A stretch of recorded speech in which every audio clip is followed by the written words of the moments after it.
Hello students. तो last lecture में ना हमने कुछ फॉर्मूलेस देखे थे, जैसे कि हमने साइन ए प्लस बी का फॉर्मूला देखा था, साइन ए माइनस बी का फॉर्मूला देखा था। ऐसे ही हमने कोस ए प्लस बी का भी फॉर्मूला देखा था, कोस ए माइनस बी का भी फॉर्मूला देखा था। तो ऐसे ही ना हमने लास्ट क्लास में बहुत सारे फॉर्मूले देखे थे, और उन फॉर्मूलों में एक टेन ए प्लस बी था, टेन ए माइनस बी भी था, और इन सब के फॉर्मूलेस मैंने कहा था कि हम याद करके रखेंगे और इनकी प्रैक्टिस भी करेंगे नेक्स्ट क्लास में। ठीक है, तो आज हम काफ़ी क्वेश्चंस की प्रैक्टिस करने वाले हैं। तो सबसे पहले मैं प्रीवियस क्लास में जो जो हमने पढ़ा है एक बार गो थ्रू कर लेते हैं, कि जैसे हमने टेन ए प्लस बी का फॉर्मूला ड्राइव करके दिखाया था यहाँ पे, कि साइन ए प्लस बी, हम टेन को लिख सकते हैं साइन अपॉन कोस, और ऊपर लगा दिया हमने फॉर्मूला साइन ए प्लस बी का, नीचे फॉर्मूला लगा दिया कोस ए प्लस बी का। ठीक है, तो ऐसे ही हम सारे फॉर्मूले ड्राइव कर सकते हैं। ठीक है, फिर हमने ना साइन 15, कोस 15 और टेन 15 की वैल्यूज़ भी निकाली थी कि इनकी वैल्यूज़ क्या होती है। ठीक है, और साइन 15 के लिए हमने साइन ए माइनस बी का फॉर्मूला लगाया था, और साइन ए माइनस बी का फॉर्मूला लगा के हमको साइन 15 की जो वैल्यू मिल गई थी वो मिल गई थी √3 - 1 अपॉन 2√2। ठीक है, फिर मैंने कहा था कि सर साइन 90 माइनस एक्स जो होता है वो कोस थीटा के बराबर होता है। तो हम यहाँ पे अगर थीटा की वैल्यू 75 रख दें तो साइन 15 और कोस 75 दोनों की वैल्यू ही कितनी आ जाती है, √3 - 1 अपॉन 2√2 आ जाती है। ठीक है, ऐसे ही हम कोस 15 और साइन 75 की भी वैल्यू भी निकाल सकते हैं, दोनों की वैल्यू सेम ही आएगी, तो वो आ जाएगी √3 + 1 अपॉन 2√2। अब साइन 15 निकल गया, कोस 15 निकल गया, तो टेन 15 एक तरीका तो यही है कि मैं टेन 15 को क्या लिख लूँ, साइन 15 अपॉन कोस 15, क्योंकि दोनों की वैल्यू मैंने निकाल ली है। तो यहाँ से अगर मैं लिखूँ इसको तो ये क्या आ जाएगी, साइन 15 अपना √3 - 1 अपॉन 2√2 आएगा, और कोस 15 जो है अपना वो आ जाएगा √3 + 1 अपॉन 2√2। 2√2 से 2√2 कट गया, तो टेन 15 की जो वैल्यू आ गई वो क्या आ गई, √3 - 1 अपॉन √3 + 1। तो एक तरीका तो ये था, लेकिन मैंने उस दिन क्या किया था, उस दिन दूसरा तरीका बताया था कि आप लोगों को, क्योंकि मेरे को फॉर्मूला जो हमने लिखे हैं उन फॉर्मूलों का यूज़ करना सिखाना था। तो हमने उस दिन जो टेन 15 को है वो कैसे सोल्व किया था, टेन ए माइनस बी का फॉर्मूला लगा के। ठीक है, तो टेन ए माइनस बी का अगर हम फॉर्मूला लगा के भी अगर हम इसको ड्राइव कर रहे हैं तो भी इसकी वैल्यू उतनी ही आ रही है कि √3 - 1 अपॉन √3 + 1। अब इसको फर्दर सिंप्लीफाई करने के लिए मैंने क्या किया था, इसका रेशनलाइज कर लिया था। तो रेशनलाइज करने के बाद टेन 15 की जो वैल्यू थी वो आ गई थी 2 - √3। और ऐसे ही अगर हम x की जगह 75 रखते हैं इस इक्वेशन में, तो टेन 15 और कोट 75 भी अपना क्या आ गया, 2 - √3 आ गया। ठीक है, अब सेम तरीके से अगर मैं टेन 75 भी निकालना चाहूँ तो टेन 75 में मैं क्या लिख दूंगा कि टेन 45 प्लस में 30 डिग्री। तो यहाँ पे टेन ए प्लस बी का फॉर्मूला लग जाएगा, जो कि ड्राइव होकर अपना आ जाएगा √3 + 1 अपॉन √3 - 1। ठीक है, और अगर इसका रेशनलाइज करूँगा मैं तो ये अपना बन जाएगा 2 + √3। ठीक है, तो टेन 75 और कोट 15 की वैल्यू कितनी होती है, 2 + √3। तो ये चारों पाँचों जितने भी मैंने अभी वैल्यूज़ बताई हैं, इन वैल्यूज़ को हमें दिमाग में रखना है। ठीक है, इसके बाद हमने साइन स्क्वायर ए माइनस साइन स्क्वायर बी का फॉर्मूला देखा। इसके बाद हमने कोस स्क्वायर ए माइनस कोस स्क्वायर बी का कोस स्क्वायर ए माइनस साइन स्क्वायर बी का फॉर्मूला देखा, और साथ में हमने टेन ए प्लस बी प्लस सी का भी फॉर्मूला देखा। ठीक है सर, क्या ये भी यूज़ होगा कहीं पे? हाँ, आगे जाके कुछ क्वेश्चंस में ये भी यूज़ होगा, और हम इनसे रिलेटेड क्वेश्चन सारे आज देखने वाले हैं, और कल भी शायद, अगर आज सारे नहीं हो पाए तो कल भी हम क्वेश्चंस की ही प्रैक्टिस करेंगे। ठीक है, तो देखो सर, कल मतलब नेक्स्ट लेक्चर में। ठीक है, देखो साइन 2a का फॉर्मूला ये होता है, अगर यही फॉर्मूला अगर हमें हाफ एंगल में लिखना हो तो हम इसको लिख सकते हैं कि यहाँ पे हम इसको 2a को थीटा रख देंगे तो a की वैल्यू कितनी आ जाएगी, θ/2। तो यही लिखा हुआ है। सेम कोस 2a का फॉर्मूला होता है cos square a minus sine square a। अगर मैं कोस स्क्वायर a की जगह 1 - साइन स्क्वायर a रख दूंगा तो ये फॉर्मूला अपना ये बन जाएगा, और अगर ऐसे ही साइन स्क्वायर a की जगह 1 - कोस स्क्वायर a रख दूंगा तो फॉर्मूला ये बन जाएगा। ठीक है, ऐसे ही टेन 2a का फॉर्मूला क्या होता है, 2 tan a upon 1 - tan square a। अगर सर ऐसे ही अगर आप कोट 2a लिखना चाहें तो कोट 2a क्या होता है, tan का उल्टा, तो यहाँ पे यही बन जाएगा फॉर्मूला अपना 1 - का tan square a upon 2 tan a। ये कोट 2a का फॉर्मूला बन गया जी सर। ठीक है, साइन 2a का फॉर्मूला क्या बन गया, साइन 2a होता है 2 tan a upon 1 + tan square a। ऐसे ही कोस 2a का फॉर्मूला क्या होता है, 1 - tan square a upon 1 + tan square a। तो सर tan 2a तो मैं यहाँ से भी निकाल सकता हूँ कि साइन 2a वाले को कोस 2a वाले से डिवाइड कर दूँ तो tan 2a आता है। हाँ, वहीं से भी यही ड्राइव होगा। ठीक है, फॉर्मूले में कोई चेंज नहीं रहेगा, तो आप ऐसे भी कर सकते हैं।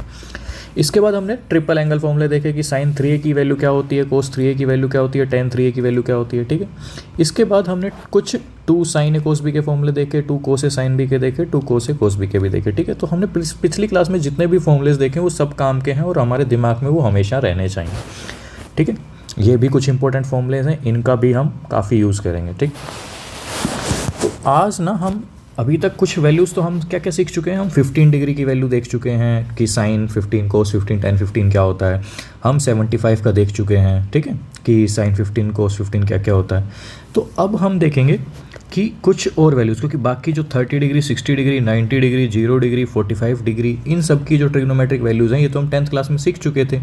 इसके अलावा हम क्या क्या देख चुके हैं, साइन 15 देख चुके हैं, कोस 15 देख चुके हैं, साइन 75 देख चुके हैं, कोस 75 देख चुके हैं, ठीक है, टेन 15 देख चुके हैं, टेन 75 देख चुके हैं, कोट 15 देख चुके हैं और कोट 75 देख चुके हैं। ठीक है, तो यही सब वैल्यूज़ हम देख चुके हैं। अब हम एंगल्स को कुछ और एंगल्स ले लेते हैं कि जैसे हमने 18 डिग्री 36 डिग्री 54 डिग्री और साथ में 72 डिग्री। सर ये वैल्यूज़ भी हमें याद करनी होंगी क्या? हाँ, जैसे आपने 10th क्लास में 30 60 इनकी वैल्यूज़ याद की हैं, ऐसे ही आप इनकी भी याद कर लेंगे। ठीक है, तो सर क्या ये ड्राइव हो सकते हैं? ड्राइव हो सकते हैं, लेकिन हमें क्योंकि वो कॉम्प्लिकेटेड रहेगा ड्राइव करना थोड़ा सा, और हमें काम का भी नहीं है डेरिवेशन कहेंगे, क्योंकि हम इनकी वैल्यूज़ सबसे पहली बात तो बहुत ही रेयर इनकी वैल्यूज़ यूज़ कर रहे होंगे, लेकिन बाई चांस हो सकता है कि क्वेश्चंस में हमें यूज़ करनी पड़ जाए, तो इसलिए मैं आप लोगों को ये एडवांस में ही बता दे रहा हूँ। तो देखो साइन 18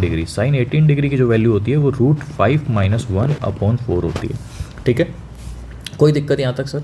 नहीं सर, कोई दिक्कत नहीं है। देखो अब अपने को पता है कि साइन x जो होता है वो किसके बराबर होता है सर? कोस 90 - x के बराबर होता है। ठीक है, तो सर x की वैल्यू अगर मैं 18 रख दूँ तो साइन 18 = कितने के बराबर आ जाएगा सर? कोस 72 के। तो 72 कोस के 72 वाले खाने में भी सेम वैल्यू लिख दो। अरे ठीक है सर, ये तो आसान होता जा रहा है धीरे धीरे। हाँ, अब देखो साइन 36 की वैल्यू, जो साइन 36 की वैल्यू होती है वो होती है √10 माइनस में 2√5/4। ठीक है सर, ये कैसे आया सर? देखो एक तरीका तो है कि हम सारे साइन 18 और कोस 18 याद कर लेते हैं। ठीक है सर, कैसे याद करें इनको? देखो याद तो आपको ही करना पड़ेगा। एक तरीका ये भी है कि मुझे ना, देखो पहले कोस 18 लिख लेता हूँ मैं। कोस 18 कितना होता है? √10 2 + √5/4। ठीक है, अब अगर मुझे कोई ये कहे कि सर साइन 36 निकालना है, तो सर साइन 36 क्या होता है सर? देखो अगर इसमें मैं साइन 2a का फॉर्मूला लगाऊं कि साइन 2a क्या होता है? 2 साइन a, मतलब इसका आधा 18 डिग्री और कोस 18 डिग्री। ठीक है, तो हमें साइन 18 की वैल्यू पता है, कोस 18 की वैल्यू पता है, तो मैं इन दोनों को मल्टीप्लाई करके साइन 36 की वैल्यू भी निकाल सकता हूँ। हाँ सर निकाल सकता हूँ, बिल्कुल, तो ये वही करना है। तो हमें अगर सिर्फ साइन 18 और कोस 18 याद कर लें, वहाँ से मैं सारी वैल्यूज़ ड्राइव कर सकता हूँ। ठीक है, तो ये कोस 18 हो गया, ये साइन 18 हो गया, और टेन 18 कैसे निकालूं सर? साइन और कोस को डिवाइड करके ही तो टेन मिलता है, तो मैं सिंपली इन दोनों को डिवाइड कर देता हूँ। √5 - 1/√10 प्लस में 2√5। जी सर ठीक है, कोई दिक्कत नहीं है सर यहाँ तक। अब देखो, अब हमें पता है कि साइन x जो है वो कोस 90 - x के बराबर रहता है। तो मैं अगर x की वैल्यू 72 रख दूँ, जैसे ही मैं 72 रखूँगा तो साइन 72 किसके बराबर आ जाएगा? कोस 18 के। जी सर, तो कोस 18 की वैल्यू ये है, तो साइन 72 की वैल्यू क्या हो जाएगी? यही हो जाएगी जो कोस 18 की वैल्यू है। लिख दो सर यहाँ पे, √10 प्लस में 2√5/4। ठीक है, कोई दिक्कत यहाँ तक? नहीं सर, कोई दिक्कत नहीं है। देखो ऐसे ही साइन 36 की वैल्यू मैंने लिखी। अब देखो अगर मैं x की जगह यहाँ पे, अगर x की जगह यहाँ पे मैं 36 डिग्री लिख दूँ, तो साइन 36 कितना हो जाएगा? कोस 54 के। तो कोस की जगह जहाँ 54 है वहाँ पे वही वैल्यू लिख दो जो साइन 36 की है। जी सर, √10 - 2√5/4 करेक्ट है सर यहाँ तक। अब देखो, अब अपने पास क्या क्या बच गया? साइन 54 निकालना है और कोस 36 निकालना है। तो साइन 54 हमें पता है कि साइन स्क्वायर एक्स जो है, देखो हमें ना ये पता हुआ है कि sign square x plus cos square x कितना होता है? 1 होता है। जी सर पता है, sign square x plus cos square x कितना होता है? 1 होता है। ठीक है, अब अगर x की वैल्यू मैं यहाँ पे 36 ले लूँ या कोई भी वैल्यू ले लूँ, जैसे मान लेता हूँ कि मैं x की वैल्यू जगह क्या ले रहा हूँ? 36 ले रहा हूँ, तो sine square 36 plus cos square 36 कितना होता है? 1 होता है। जी सर, कोई दिक्कत यहाँ तक? नहीं सर कोई दिक्कत नहीं है। अब मुझे ना देखो ऊपर वाली टेबल में साइन 36 की वैल्यू तो पता ही है, तो यहाँ पे मैं रख दूंगा, उसका होल स्क्वायर कर लूँ और उसको 1 में से सब्ट्रैक्ट कर दूँ तो कोस 36x मिल जाए, कोस स्क्वायर 36 मिल जाएगा। जी सर, तो वही करना है। तो जैसे ही अगर मैं इसको सोल्व करने बैठूंगा तो कोस 36 की वैल्यू जो आएगी वो क्या आ जाएगी, √5 + 1/4। अब जैसे ही कोस 36 मिला तो सेम वैल्यू साइन 54 की भी हो जाएगी, √5 + 1/4। ठीक है सर। तो सर कुल मिला के ना अपने को 1-2 वैल्यूज़ ही याद करनी है, बाकी वैल्यूज़ हम वहाँ से ड्राइव कर सकते हैं। ठीक है, तो सर क्या हम पेपर में ड्राइव करने बैठेंगे? बिल्कुल नहीं बैठेंगे, इसीलिए बोल रहा हूँ कि आप जितनी ज़्यादा इनकी प्रैक्टिस करेंगे आपको खुद ही फॉर्मूले याद हो जाएंगे। देखो tan 36 तो साइन अपॉन कोस करना है, साइन अपॉन कोस कर देते हैं। तो tan 36 जो है वो अपना कितना आ गया, √10 - 2√5 अपॉन √5 + 1। ठीक है, अब ऐसे ही अगर मैं 54 को डिवाइड करने बैठूंगा तो √5 + 1 अपॉन √10 - 2√5। ठीक है, ऐसे ही अगर 72 को देखूं मैं तो 10 + 2√5 अपॉन √5 - 1। ठीक है, ये टेबल है सर। क्या यही टेबल है जो हमें सिंपल बस याद करनी है? नहीं, 15 मूव वाले भी तो ऊपर बताए ना मैंने कि वो भी याद करने हैं आप लोगों को, ये भी दिमाग में रखना है। और 15 डिग्री के जो भी ऊपर मैंने समझाया था कि साइन 15 कोस 15 वो भी आपको दिमाग में रखना है। ठीक है, तो सर वो और ये दोनों मिला के काम चल जाएगा। हाँ, बस इतनी ही वैल्यूज़ आपको याद करनी है, इन्हीं से आपका काम चल जाएगा। ठीक है, देखो अब नेक्स्ट टॉपिक आता है अपने पास कि मैक्सिमम और minimum value of trigonometric function. तो सर आप तो कह रहे थे प्रैक्टिस करवाएंगे, हाँ बस ये लास्ट टॉपिक है, इसके बाद फिर हम प्रैक्टिस चालू कर रहे हैं। ठीक है, देखो मैक्सिमम और minimum value of trigonometric function, तो मान लेते हैं हम एक एग्जांपल के तौर पे कि सबसे पहले तो मैंने मान लिया कि 3 sin x की मैक्सिमम वैल्यू बताओ। ठीक है, अगर मुझसे कोई कहे कि 3 sin x की मैक्सिमम वैल्यू बताओ, ठीक है सर कोई दिक्कत नहीं है यहाँ तक। तो देखो अब ना मैं एक पेज और ले लेता हूँ, हो सकता है ज़रूरत पड़ जाए इसलिए। ठीक है, देखो अपने को पता है कि भाई किसी भी थीटा के लिए फॉर एनी थीटा को मैं ऐसे लिख सकता हूँ कि थीटा, क्योंकि ये सिंबल किसका है, बिलोंग्स का सिंबल है। ठीक है, ये किसका सिंबल है, बिलोंग्स का सिंबल है। तो for any theta belongs to r, मतलब कि कोई भी थीटा के लिए जो साइन एक्स की जो वैल्यू होती है वो कहाँ से कहाँ होती है, -1 से 1 होती है। ठीक है, अब अपने को ना 3 sin x की मैक्सिमम वैल्यू निकालनी है, तो इसको मैं क्या करूँ, दोनों तरफ 3 से मल्टीप्लाई कर देता हूँ। तो 3 sin x जो है वो अपना कहाँ से कहाँ आ जाएगा, -3 से 3 आ जाएगा। जी सर, तो 3 sin x की मैक्सिमम वैल्यू क्या मिल गई आप लोगों को यहाँ से?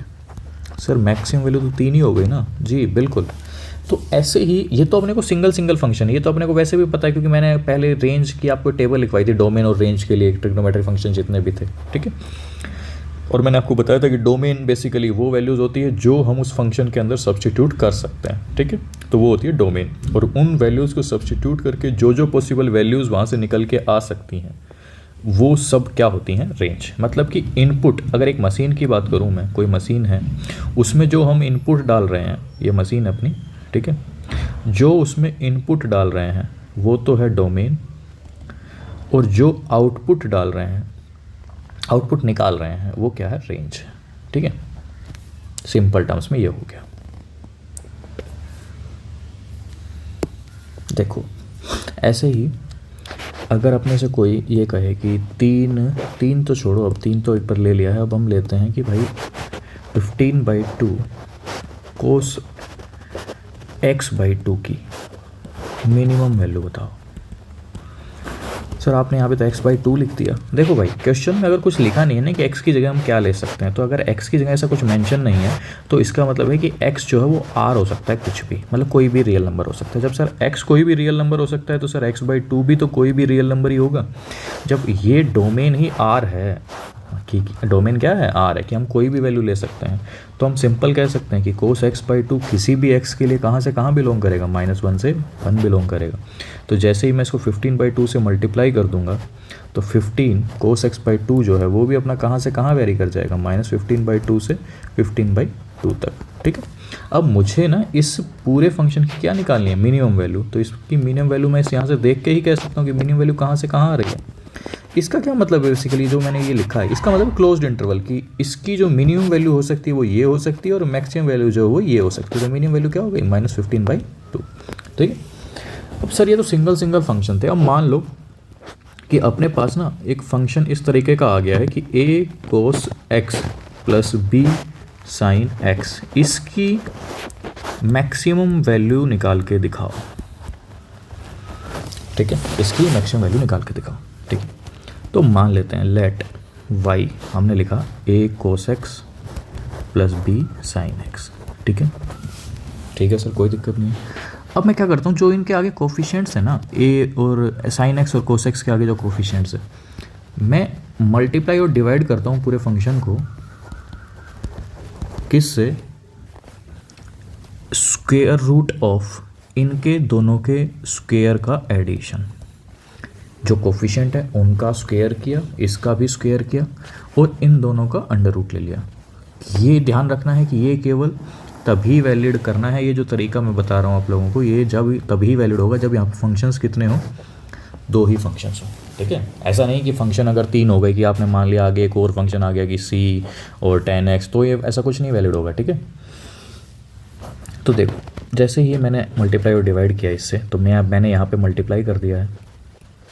अब मैं आप लोगों के लिए डिवाइड कर दे रहा हूँ। अब जैसे ही डिवाइड करूँगा तो मैंने डिवाइड को ना दोनों टर्म्स के नीचे लिख दिया है। ठीक है, यहाँ पे इसको लिख दिया साइन एक्स। अब मैं एक काम करता हूँ कि ये वाला जो पार्ट है ना, इसको मैं कुछ सब्स्टिट्यूट कर लेता हूँ कि लेट अस से कि मैं इसको लिख दे रहा हूँ साइन फाई लिख दे रहा हूँ। ठीक है, अब सर साइन फाई तो कैसे लिख दिया आपने, अभी बताता हूँ। देखो अगर ये साइन फाई होगा पहले वाला पार्ट, तो ये क्या बनेगा, कोस फाई बनेगा। कैसे बनेगा सर, देखो अपने को पता है ना कि कोस फाई, कोस एक्स जो है वो कितना होता है, under root of 1 minus sine square x. ठीक है सर, अगर मैं इसको साइन फाई मान रहा हूँ, अगर मैं इसको सोल्व करूँगा ना यहाँ से, ऐसे साइन एक्स की जगह अगर ये वैल्यू रखूँगा, तो यहाँ से अपने आप तुम्हें जो कोस फाई मिलेगा वो यही मिलेगा। सर आपको डायरेक्ट कैसे पता चल गया, क्योंकि मुझे ना थोड़ा सा मेरी कैलकुलेशन फास्ट है आप लोगों से, तो मैं इसका अगर होल स्क्वायर कर रहा हूँ और इस पूरे का भी होल स्क्वायर कर रहा हूँ और उन दोनों को जोड़ दूँ तो ये 1 बन जा रहा है। देखो ए स्क्वायर प्लस बी स्क्वायर और नीचे भी क्या आएगा, ए स्क्वायर प्लस बी स्क्वायर, दोनों कट जाएंगे तो sign square x plus cos square x की ही फील आ रही है एक तरीके से, क्योंकि उन्हीं का दोनों का जोड़ जो है वो 1 होता है। ठीक है, तो इसलिए मुझे पता चल गया कि अगर मैं इनको साइन फाई लिख दूँ और तो अपने आप ऑटोमेटिकली क्या बन जाएगा, कोस फाई बन जाएगा। ठीक है सर, कोई दिक्कत नहीं है। देखो अब जैसे ही मैं अगर ये सब्स्टिट्यूट कर देता हूँ तो अंदर वाला जो एक्सप्रेशन है वो क्या बन जा रहा है, वो बन जा रहा है कि sine phi into cos x plus sine x into cos phi. ठीक है,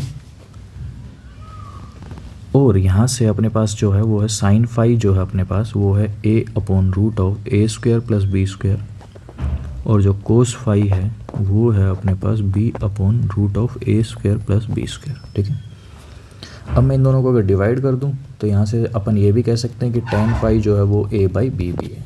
ठीक है, अब ये देखो ये एक्सप्रेशन से आपको सर कुछ दिख रहा है, हाँ सर दिख तो रहा है कुछ कुछ कि ये हमने इस लास्ट क्लास में एक फॉर्मूला पढ़ा था कि साइन ए प्लस बी का, कि साइन ए प्लस बी जो है वो होता है sir sine A into cos B plus cos A into sine B. Sir ये वही फॉर्मूला ही तो लग रहा है, बिल्कुल सही कह रहे हैं आप लोग, ये वही फॉर्मूला है। तो देखो इस पूरे फॉर्मूले को मैं ऐसे लिख सकता हूँ कि sine phi plus x. Sir ये फाई क्या है, मैंने यहाँ पे लिखा हुआ है साइड में कि फाई अपना क्या रिप्रेजेंट कर रहा है। देखो अपने को पता है कि साइन की जो मैक्सिमम और मिनिमम वैल्यू होती है वो क्या होती है, -1 से 1 होती है। तो मैं यहाँ से कह सकता हूँ कि साइन फाई प्लस एक्स जो है वो 1 से तो बराबर हो सकता है, छोटा हो सकता है, और -1 से बड़ा या बराबर हो सकता है। ठीक है, अब मैं अगर दोनों तरफ root a square plus B square से मल्टीप्लाई कर दूँ, दोनों तरफ root a square plus B square से मल्टीप्लाई कर दिया। ठीक है सर, तो ये बन गया, और यही तो अपने को निकालना था, y अपना यही तो था जो हमने स्टार्टिंग में y जिसकी मैक्सिमम और मिनिमम वैल्यू अपने को निकालने को बोला था वो यही तो था। तो देखो minus of A square plus B square ये अपना y हो गया, root of A square plus B square. तो सर यहाँ से मैं कह सकता हूँ कि a cos x plus b sine x जो है उसकी minimum value minus root a square plus B square हो सकती है, और maximum value root a square plus B square हो सकती है। मतलब कि ये हमेशा इन दोनों के बीच में ही वेरी करेगा। ठीक है सर, ये तो आपने लिखा सर कि कोस एक्स ओ A cos x plus B sine X, तो सर ऐसा भी तो हो सकता है कि A sine X plus B cos X हो, बिल्कुल हो सकता है। तो सर इसकी मैक्सिमम और मिनिमम वैल्यू क्या होगी? सेम होगी भाई, एकदम डिट्टो सेम, कुछ नहीं सोचना है। तो सर कोई फ़र्क ही नहीं पड़ा दोनों पे वैल्यूज़ में? अरे फ़र्क इसलिए नहीं पड़ा ना भाई कि ए और बी तो कोई नंबर्स हैं, जैसा कि मान लो 3 है 4 है, तो अगर यहाँ पे ये 3 और 4 ये थे, तो यहाँ पे हो सकता है ना कि ए अपना क्या बन गया हो, 4 बन गया हो, बी 3 बन गया हो, तो एक्सप्रेशन तो सेम ही रहा ना। ए और बी तो कांस्टेंट है, कुछ भी कांस्टेंट हैं, ये कुछ भी वैल्यूज़ हो सकती है, ठीक है। A and b are constants, तो मैं ये लिख भी देता हूँ चलो आप लोगों के लिए कि a and b are constants where a and b are constants. और ठीक है, तो इस तरीके से हमने मैक्सिमम और मिनिमम वैल्यू हम ट्रिग्नोमेट्रिक रेशियोज़ की निकाल चुके हैं और ट्रिग्नोमेट्रिक इक्वेशंस की भी निकाल चुके हैं, ठीक है। तो ये हमें दिमाग में रखना होगा। अब एग्जांपल के तौर पे, ठीक है, अभी एक एग्जांपल देख लेता हूँ मैं, ताकि आप लोगों को थोड़ा सा ठीक लगे। जैसे मान लो कल को अपने को कोई ये कहे कि sir is this possible that for any theta sin theta plus cos theta is equals to 2, अपने से कोई ये पूछ रहा है, ठीक है। तो सबसे पहला काम तो अभी हमने सीखा कि a sin x plus cos x, इसकी जो वैल्यू होती है वो कहाँ से कहाँ होती है।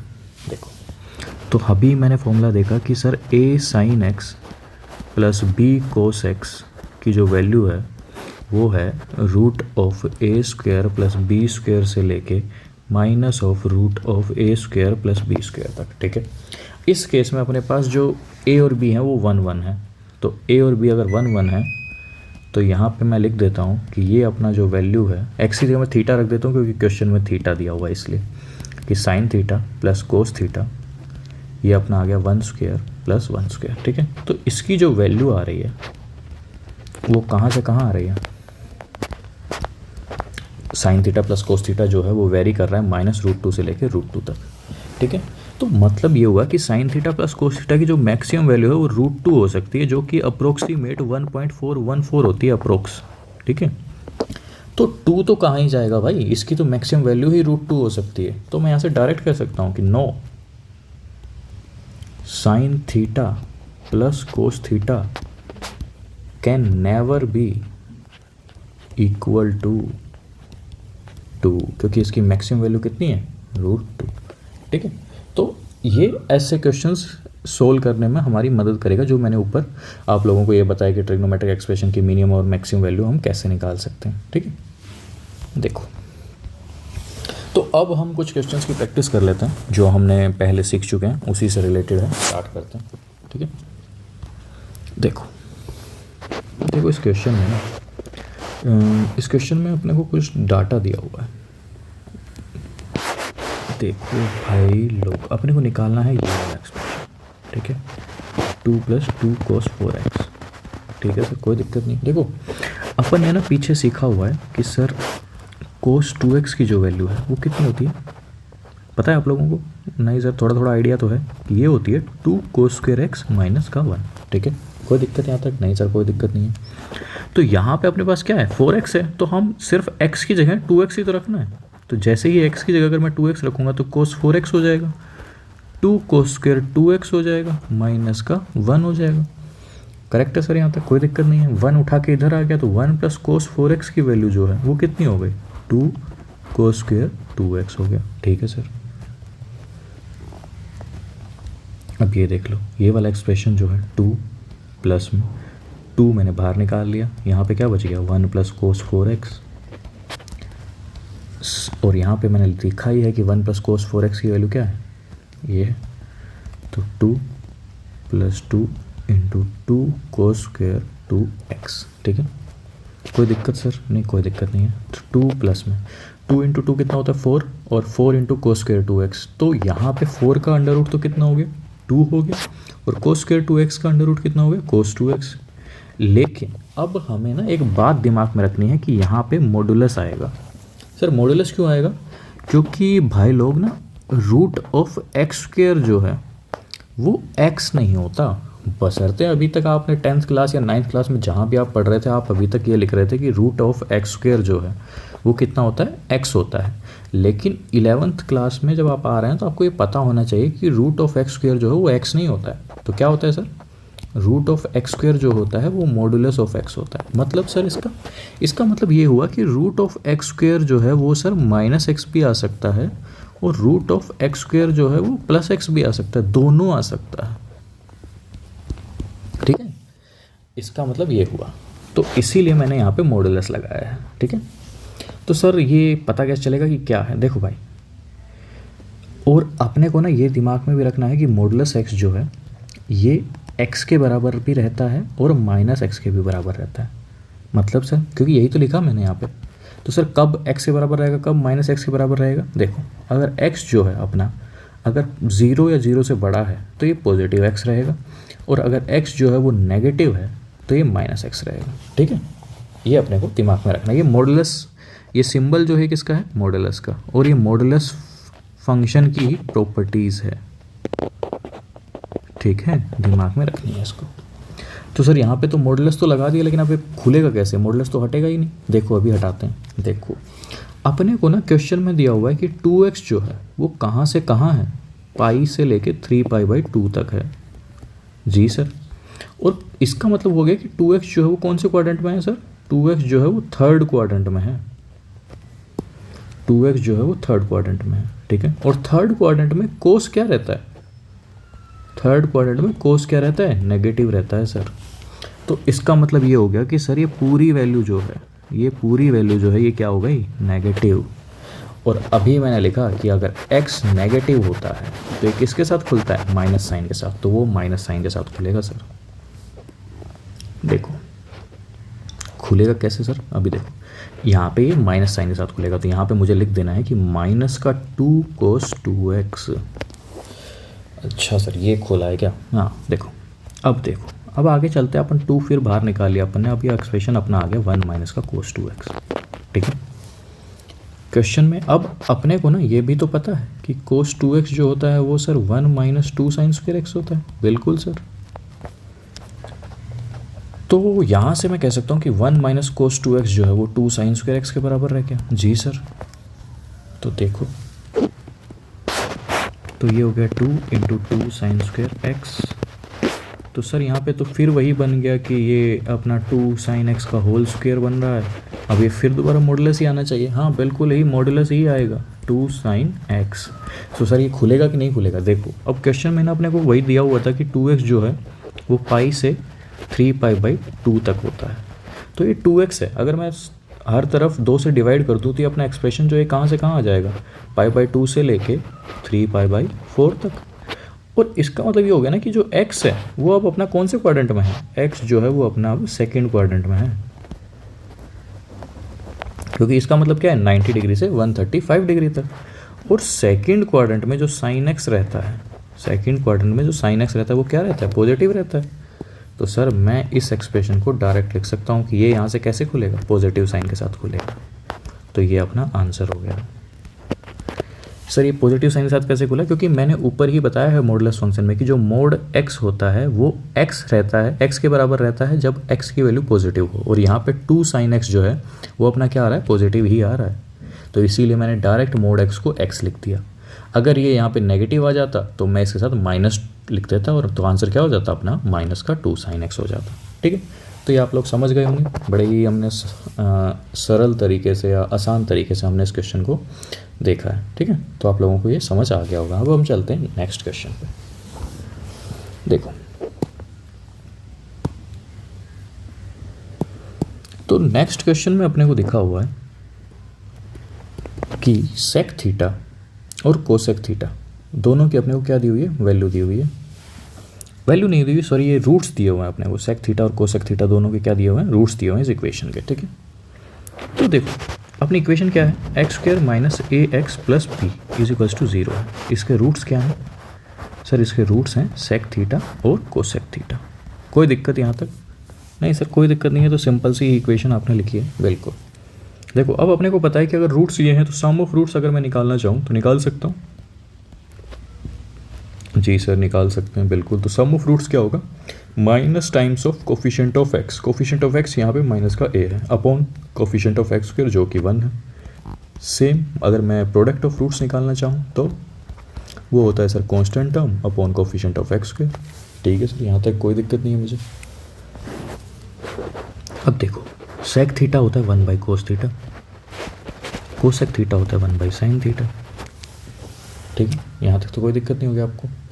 अब देखो अपने को ना साथ में एक सेक थीटा और कोसेक थीटा भी प्रोडक्ट में दिए हुए हैं, दिए हुए हैं सर। तो यहाँ पे मैं इसको भी तो लिख सकता हूँ, चलो पहले इसको तो लिख लूँ। ये ए के बराबर आ गया, ये अपना हो गया 1 by cos theta is equals to B.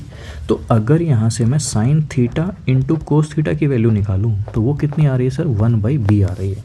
ठीक है सर, यहाँ तक तो मुझे कोई दिक्कत नहीं है। लेकिन अगर मैं LHS इस वाले एक्सप्रेशन में अगर मैं इसका एलसीएम ले लूँ तो लो सर एलसीएम क्या आएगा, देखो एलसीएम लिया साइन थीटा कोस थीटा ही आ गया। जी सर, और ऊपर जो है वो क्या बन गया, sine theta plus cos theta is equals to a. जी सर, और साइन थीटा कोस थीटा जो नीचे लिखा हुआ है, ये जो नीचे लिखा हुआ है इसकी वैल्यू तो मैंने अभी लिखी हुई है, कितनी है इसकी, 1 बाई बी। तो इसको मैं एक काम करता हूँ 1 बाई बी लिख देता हूँ। 1 बाई बी जैसे ही लिखूंगा तो 1 तो नीचे आ जाएगा, बी ऊपर चला जाएगा और RHS साइड में ए ही रह जाएगा। तो अपना जो sign theta plus cos theta जो है वो कितना आ गया, ए बाई बी आ गया। ठीक है, कोई दिक्कत नहीं होगी यहाँ तक। अब देखो अब अपने को निकालना क्या है, ठीक है उस पर ध्यान देते हैं। अब जब अपने को साइन थीटा और कोस थीटा मिल गया ना तो मैं काम कर लेता हूँ कि इसका स्क्वेयरिंग कर देता हूँ। सर उससे होगा क्या सर स्क्वेयरिंग करने से, देखो अभी बताता हूँ मैं आप लोगों को क्या होगा। क्योंकि स्क्वेयरिंग करने से ना अपने का मिलेगा sign square theta plus cos square theta और साथ में 2 साइन थीटा कोस थीटा। तो sign square theta plus cos square theta तो 1 होता है और 2 साइन थीटा कोस थीटा भी हमें पता है कि उसकी वैल्यू क्या है, और इज इक्वल्स टू में अपना जो एक्सप्रेशन लिखा हुआ है वो आ ही जाएगा। और हमें निकालना भी क्या है, हमें रिलेशन ही तो निकालना है ए और बी की टर्म में कि क्या रिलेशन आ रहा है। तो रिलेशन यहाँ से मिल जाएगा आराम से। तो मैं यही करता हूँ कि स्क्वेयरिंग कर लेता हूँ दोनों तरफ। तो ऑन स्क्वेयरिंग बोथ साइड्स, तो जैसे ही स्क्वेयरिंग किया तो साइन स्क्वेयर थीटा मिल गया प्लस का कोस स्क्वेयर थीटा मिल गया प्लस का 2 साइन थीटा कोस थीटा मिल गया और is equals to A square plus B square मिल गया।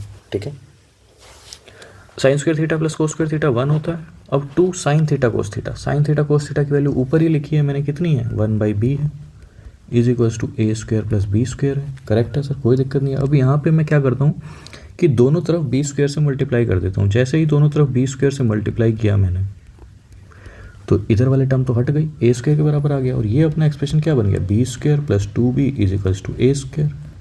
अपने को निकालना भी क्या था, यही तो निकालना था कि बी स्क्वेयर प्लस 2b किसके बराबर है। तो ये किसके बराबर आ गया सर, ए स्क्वेयर के बराबर आ गया। कोई दिक्कत यहाँ तक नहीं सर, कोई दिक्कत नहीं है। अगर किसी को कोई दिक्कत हो तो वो एक बार वीडियो दोबारा रिवर्स में प्ले कर लेगा, उसको समझ आ जाएगा। ठीक है, देखो अब ना नेक्स्ट क्वेश्चन आ गया अपने पास। तो नेक्स्ट क्वेश्चन जो है ये देखो x plus 1 by x is equals to 2 cos theta लिखा हुआ है। अपने को निकालना क्या है, x cube plus 1 by x cube. तो सर ये कैसे निकलेगा, अभी हम इसी को ही देखने वाले हैं।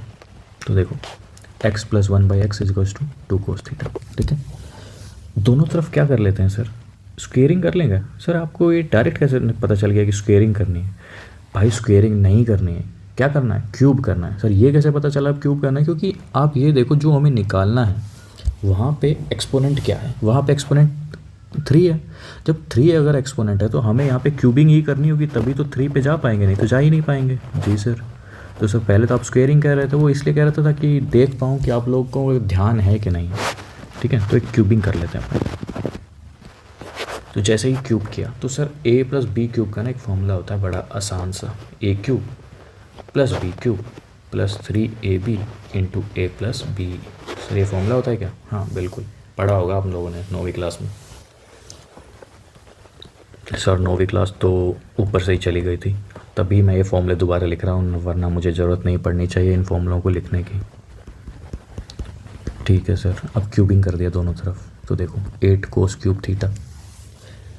अब देखो A cube plus B cube plus 3ab into A plus B is equals to R H S का क्यूब। ठीक है sir. X cube plus 1/x cube अपने को निकालना है। जी सर। x से x तो कट गया, 3 बच गया। x प्लस 1/x क्यूब की वैल्यू गिवन है 2 कोस थीटा के बराबर।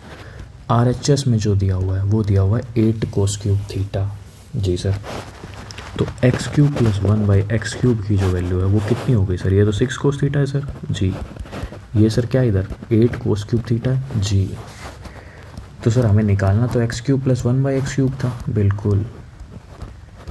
तो यहाँ से ये अपना आ गया। तो सर यही आंसर है क्या भाई? यहाँ नहीं छोड़ना है क्योंकि ये फर्दर सिंप्लीफाई हो सकता है। कैसे सर? देखो 2 बाहर निकाला, क्या बना ये 4 cos cube theta minus 3 cos theta.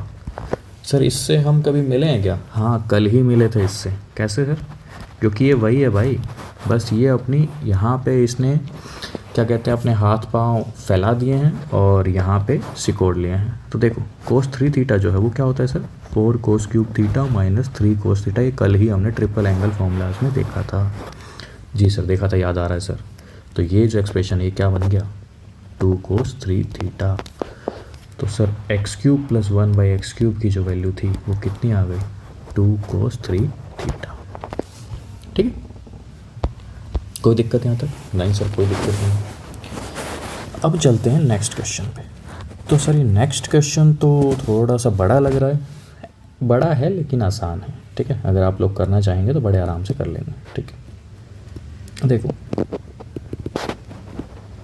10x 2 tan 2x 4 tan 4x plus 8 coat 8x।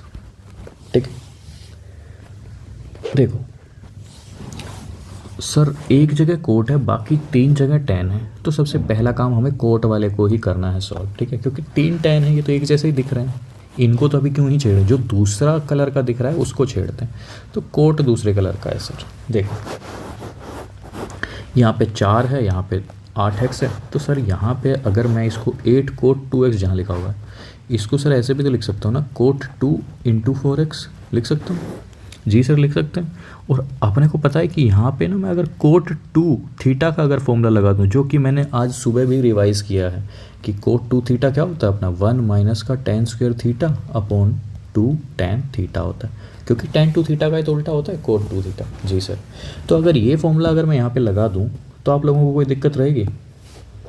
नहीं सर दिक्कत तो नहीं रहेगी। लेकिन सर इससे फ़ायदा क्या होगा? देखो ये ट्वाइस ऑफ थीटा अगर यहाँ पे 4x है तो यहाँ पे क्या बन जाएगा 1 माइनस tan स्क्वायर 4x बनेगा, और नीचे क्या बनेगा 2 tan 4x। तो एक जैसे ही तो लोग हैं जो दिख रहे हैं। जी सर बिल्कुल। तो इसीलिए मैं यहाँ पे ये फॉर्मूला लगाना चाह रहा हूँ। ठीक है सर लगाइए सर।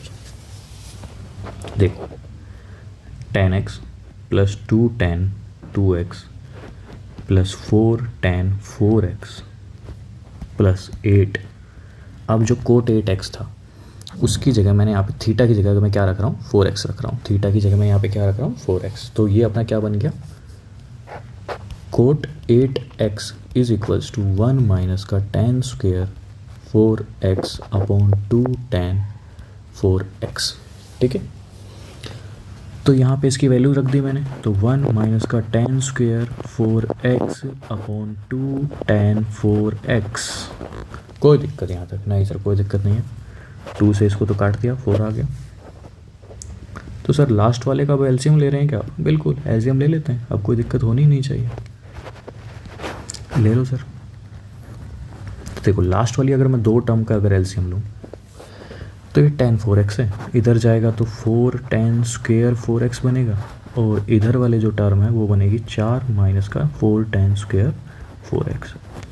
एक जैसा नहीं बन गया सर? बिल्कुल एक जैसा ही है, और कट जाएंगे ये अपने। ठीक है सर काट दिए। अब आगे देखो सर, आगे भी कुछ आपको दिख रहा है क्या? आगे भी सेम ही चीज़ दिख रही है अगर तुम लोग ध्यान से देखोगे तो। सर इतना देखना ही नहीं आ रहा है, तो यही तो प्रैक्टिस करनी है ना। अगर आप प्रैक्टिस करते रहोगे तो आप लोगों को दिखता रहेगा कि मैं क्या कर रहा हूँ। देखो अब आगे अब जो टर्म है वो फिर दोबारा क्या बन गया है 4 कोट 4x बन गया है, क्योंकि 1/10 क्या होता है कोट 4x। तो सर फिर दोबारा यही फॉर्मूला लगा देंगे। हाँ वही लगा देंगे फॉर्मूला, बस सिंपल सा काम क्या करना है अपने को कि बस जो पहले 8x में लग रहा था वो 4x में लग जाएगा। तो tan 2x प्लस में 4 ऐसे ही रख दिया। अब cot 2x का जो फॉर्मूला फिर दोबारा वही लगाना है, लेकिन अब इस केस में जो अपने को थीटा को जो कंसिडर करना है वो क्या कंसिडर करना है, 2x। ठीक है, तो यहाँ पे ये फॉर्मूला बन गया 1 minus tan square 2x upon 2 tan 2x। ठीक है, ठीक है सर, कोई दिक्कत नहीं है। देखो 2 से तो ये कट गया। जी सर, सर फिर दोबारा एलसीएम ले रहे हैं क्या आप? बिल्कुल वही कर रहा हूँ, एलसीएम ले लिया tan 2x। एलसीएम जैसे ही लिया तो ये तो बन गया अपना 2 tan स्क्वायर 2x प्लस का 2 माइनस का 2 tan स्क्वायर 2x। ठीक है सर, ये फिर दोबारा कट गया क्या? बिल्कुल कट गया। देखो tan x प्लस 2। सर अब ये फिर दोबारा 2 अपॉन tan 2x लिखा है तो आप cot 2x लिखेंगे, फिर फॉर्मूला लगाएंगे। हाँ बिल्कुल वही करूँगा। देखो 2 tan x 1 माइनस का tan स्क्वायर x, वही कर दिया मैंने डायरेक्ट। ठीक है, फॉर्मूला लगा दिया। सर 2 से तो 2 काट दिया आपने? बिल्कुल काट दिया। अब फिर दोबारा एलसीएम ले रहे हैं क्या? बिल्कुल। tan x हो गया, इधर आ गया tan स्क्वायर x प्लस का 1 माइनस का tan स्क्वायर x। अब देखो सर tan स्क्वायर x से tan स्क्वायर x कैंसिल, इधर आ गया अपना 1 अपॉन tan x, और 1 अपॉन tan x क्या होता है? cot x के बराबर होता है। तो सर यही तो निकालना था अपने को। जी सर, तो ये सर काफ़ी अच्छा क्वेश्चन था, आप लोगों को प्रैक्टिस करनी चाहिए इसकी। लेकिन सर tan x तो ऑप्शन में ही नहीं है, तो क्या हम लोगों ने गलत किया है? बिल्कुल नहीं, हम लोगों ने सही किया है, क्योंकि हम लोगों ने कोई कैलकुलेशन एरर भी नहीं किया है। तो हम एक और ऑप्शन ऐड कर रहे हैं, ऑप्शन 5 जो कि है cot x। तो इसका आंसर क्या होगा? cot x। ठीक है, कोई दिक्कत यहाँ तक? नहीं सर कोई दिक्कत नहीं है। तो आंसर इसका क्या रहेगा? cot x, क्योंकि यहाँ पे tan स्क्वायर x है, 1 अपॉन tan x ही है, तो tan x ऊपर जाएगा तो cot x ही रहेगा, कोई दिक्कत नहीं है। ठीक है, आंसर है cot x ही है, कोई दिक्कत नहीं है। चलो नेक्स्ट क्वेश्चन पे चलते हैं। तो आज के लेक्चर का ये लास्ट क्वेश्चन रहेगा। ठीक है, और इसके आगे की प्रैक्टिस हम नेक्स्ट लेक्चर में कर रहे होंगे, क्योंकि आज तो हमने थोड़ा बहुत थ्योरी भी पढ़ना पड़ा हमें कुछ सीखने के लिए। ठीक है, तो आज के लिए लास्ट लेक्चर रहेगा, नहीं सॉरी, आज के लेक्चर के लिए लास्ट क्वेश्चन रहेगा। इससे आगे की प्रैक्टिस हम नेक्स्ट लेक्चर में कर रहे होंगे। ठीक है, देखो tan x plus tan 60 degree minus x, sorry plus x minus का tan of 60 degree minus x, इसको सोल्व करना है अपने को। ठीक है, देखो भाई क्या करें, अपन ने ना एक फॉर्मूला सीखा हुआ है कि tan a प्लस बी जो है वो किसके बराबर रहता है? tan a plus tan b upon 1 minus का tan a into tan b। ठीक है जी सर, ऐसे ही अगर मैं यहाँ पे tan 60 डिग्री प्लस x लिखता हूँ तो tan 60 कितना होता है? √3 plus tan x upon 1 minus √3 into tan x होता है। ऐसे ही अगर tan 60 डिग्री माइनस x की वैल्यू निकालूँ मैं तो √3 minus tan x upon 1 plus √3 into tan x। ये आ गई अपनी value tan 60 degree plus x की, ये वैल्यू है tan 60 डिग्री माइनस x की। सर ये कहाँ से आई? ये तब आएगी जब हम tan a माइनस b का फॉर्मूला लगाएंगे। ठीक है, और उस फॉर्मूले के अंदर a की जगह 60 डिग्री रखूँगा और b की जगह x डिग्री रखूँगा। तो सर ये फॉर्मूला तो आपने बताया नहीं, ये पहले मैं पढ़ा चुका हूँ इसलिए नहीं बताया, लेकिन चलो लिख देता हूँ, tan a minus b upon 1 plus tan a into tan b। ठीक है, ये फॉर्मूला किसका है? tan a माइनस b का। तो ये दोनों फॉर्मूले जो मैंने लगाए ये हमें गिवन LHS साइड में सब्स्टिट्यूट करने हैं। ठीक है सर, कर देते हैं सब्स्टिट्यूट। तो देखो tan x तो ऐसे कैसा रख दिया, साथ में tan 60 degree plus x √3 plus tan x 1 minus का √3 tan x। अब माइनस करना है tan 60 डिग्री माइनस x, तो √3 minus tan x upon 1 plus का √3 tan x। ठीक है सर, दोनों को सब्ट्रैक्ट करना है क्या? बिल्कुल, इसके अलावा हमारे पास कोई ऑप्शन भी नहीं है। कर देता हूँ sir, tan x plus √3 plus tan x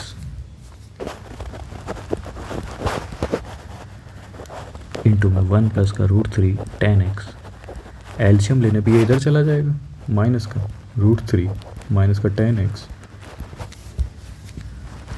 साथ में ये वाला जो पार्ट है उठ के उधर भाग जाएगा, 1 माइनस का √3 tan x। ठीक है सर, यहाँ तक कोई दिक्कत? अपॉन में 1 माइनस का √3 tan x इंटू में 1 प्लस का √3 tan x। ठीक है सर, कोई दिक्कत नहीं? कोई दिक्कत नहीं है। चलो आगे देखते हैं। आगे देखो, ये तो tan x है जी सर। अब अगर इनको मैं मल्टीप्लाई करने बैठूँ तो ये √3 हो गया, साथ में इस टर्म को मैं इससे मल्टीप्लाई करूँगा तो √3 इंटू √3 tan x, तो ये बन गया 3 tan x। इसको इससे मल्टीप्लाई करूँगा तो tan x बन गया, इसको उससे मल्टीप्लाई करूँगा तो √3 tan स्क्वायर x बन गया। ठीक, ये तो मैंने पहले वाले एक्सप्रेशन को सोल्व कर लिया। अब देखो माइनस साइन, ये वाला जो साइन है, माइनस का साइन। अब मैं मल्टीप्लाई करूँगा नेक्स्ट वाले एक्सप्रेशन को। तो नेक्स्ट वाले एक्सप्रेशन में √3 को 1 से मल्टीप्लाई किया, √3 हो गया। √3 को आगे मल्टीप्लाई किया तो माइनस का 3 tan x हो गया। माइनस tan x को इधर मल्टीप्लाई किया, माइनस का tan x हो गया। और उसको अगर मैं इससे मल्टीप्लाई करता हूँ तो ये अपना हो गया √3 tan square x, √3 tan square x। ठीक है, और नीचे वाला जो एक्सप्रेशन है वो अपना a minus b into A plus b है। ठीक है सर, देखो क्या क्या कैंसिल हो रहा है सर। देखो सर, √3 से √3 कैंसिल हो गया। ठीक है सर, और √3 tan स्क्वायर x से √3 tan स्क्वायर x कैंसिल हो गया। बिल्कुल सर, बचा क्या क्या सर? 3 tan x और 1 tan x, 4 tan x हो गए। यहाँ पे सर माइनस के 4 tan x है, लेकिन माइनस बाहर भी है तो माइनस माइनस प्लस बन जाएगा। तो 4 tan x यहाँ से, 4 tan x यहाँ से, तो 8 tan x हो गया अपॉन 1 माइनस का 3 tan स्क्वायर x। जी सर, ठीक है। अब सर क्या करें, एलसीएम ले लेते हैं पूरे का। जी ले लीजिए। 1 माइनस का 3 tan स्क्वायर x इधर गया तो ये बन गया tan x माइनस का 3 tan क्यूब x प्लस का 8 tan x आ गया। ठीक है सर। तो भाई अगर मैं ऊपर से 3 कॉमन लेना चाहूँ, क्योंकि 8 tan x और 9 tan x तो कितने tan x हो गए? 8 tan x और 1 tan x तो कितना हो गया? 9 tan x हो गए। अब मैं वहाँ से क्या कर रहा हूँ, 3 बाहर निकाल रहा हूँ तो कितना बचा? 3 tan x बच गया। यहाँ पे 3 tan क्यूब x था, 3 ऑलरेडी बाहर ले चुका हूँ, तो क्या बच गया? tan क्यूब x बन गया। नीचे क्या है? 1 माइनस का 3 tan स्क्वायर x। अब सर ध्यान से देखो, ये जो फॉर्मूला है ना सर, ये tan 3x का फॉर्मूला है। ये किसका फॉर्मूला है? tan 3x का। कि tan 3x जो है वो किसके बराबर होता है सर? tan 3x जो बराबर होता है वो होता है 3 tan x minus tan cube x upon 1 minus का 3 tan स्क्वायर x। तो सर जो ओवरऑल जो अपने को निकालना था उसका आंसर क्या आ गया सर? 3 tan 3x। और हमें इसको ड्राइव भी किसके बराबर करना था? 3 tan 3x। तो ये क्वेश्चन भी आपको समझ आ गया होगा, बेहद ही आसान क्वेश्चन था। ठीक है, तो आज के लिए इतने क्वेश्चंस काफ़ी हैं। इससे आगे की जो प्रैक्टिस है वो हम नेक्स्ट लेक्चर में कर रहे होंगे। ठीक है, थैंक यू।